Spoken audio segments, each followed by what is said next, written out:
With the recent protests in Iran, from a Western perspective, being both spontaneous, surprising, and baffling, and with Western leaders and analysts quick to offer their 2 cents on the notion of a democratic uprising, we're going to quickly look at 5 features of the protests that the mainstream haven't covered or stressed in detail. Now, the first one has to be the issue of economics. We've heard from several news sources as well as newspapers that one of the underlying factors in these protests rising up has been the issue of Iran's faltering economy, or at least the gap between rich and poor.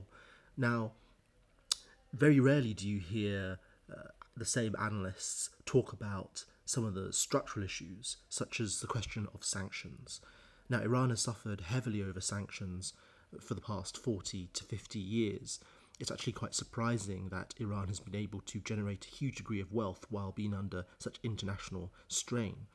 If we look at figures such as Iran's real GDP rate, it was minus 7.7 in 2012.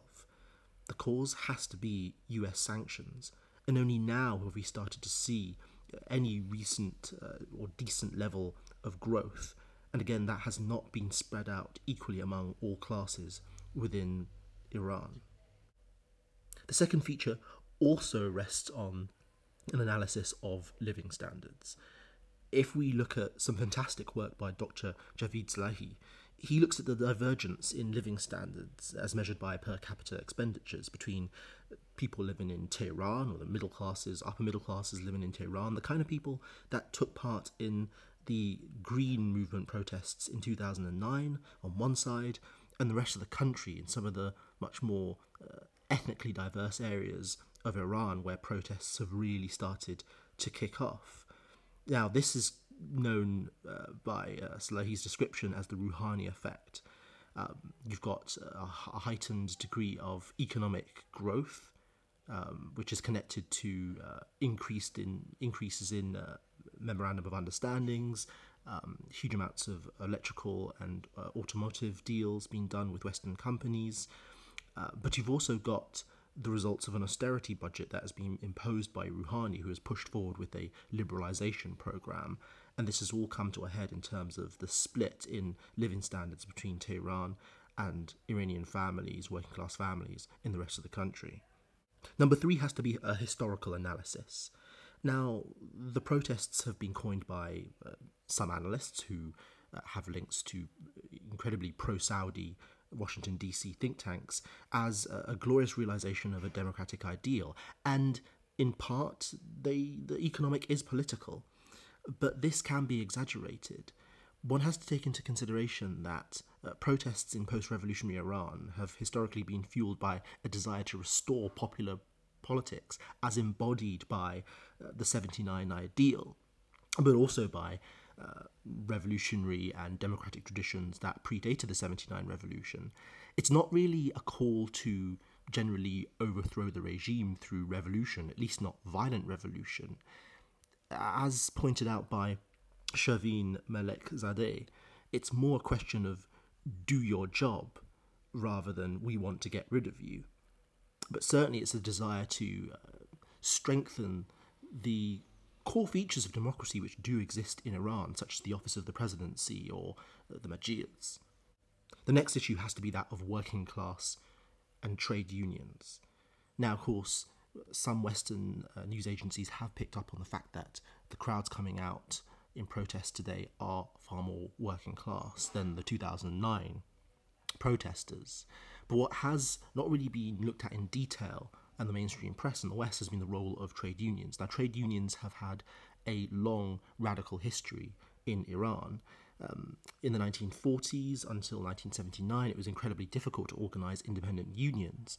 In fact, the US advocated that the Shah's regime should do so in order to combat communism, but it was resisted, seen as independent labour unions were seen as a threat to the Shah's regime. Similarly, since 79, there's been restrictions on the ability of trade unions to act as independent political actors within Iran's society and economy. Today you have such democratic martyrs as Reza Shahabi, who's a labour activist who is still under arrest and has gone through a series of trials. The final feature has to be that of intra-elite politics. If you look at some of the early protests, they kicked off in the city of Mashhad. Now, this has a solid working class and I suppose you can interpret that as conservative base. It's the centre of Ibrahim Raisi, the rival of Rouhani in the last presidential elections. He had a role on getting a small section of anti-Rouhani demonstrators out onto the streets in Mashhad. Then the protests spread to other cities. And it's quite interesting when you look at the remarks of different sections of the political class, with reformists feeling as if possibly the protests could undermine their position as the only source of reform, the only source of change. Sections of the Revolutionary Guard, political wings of the Principalists, who feel that this is their chance to provoke a violent reaction and clamp down even harder on the Iranian political system. So a look at the intra-elite politics is another way in which we can interpret events that are happening. There are those of us who have been to Iran, and there are those of us who either speak a little bit of Farsi or a lot more Farsi. The Iranian Americans and others who have studied Iran for many years, make sure that you get their information from them, rather than going to sources that have interests in a totally other plane. It's important that while the protests are happening, that Western governments remain quiet. Yes, public signs of support for the protesters are important, but when you show support for protesters, you have to listen to what they're saying. There have been some protesters that have shouted Pahlaviist remarks, but they have been small. The vast majority of protesters have asked for their political and economic aspirations to be realised, and realised within the context of Iran's political system.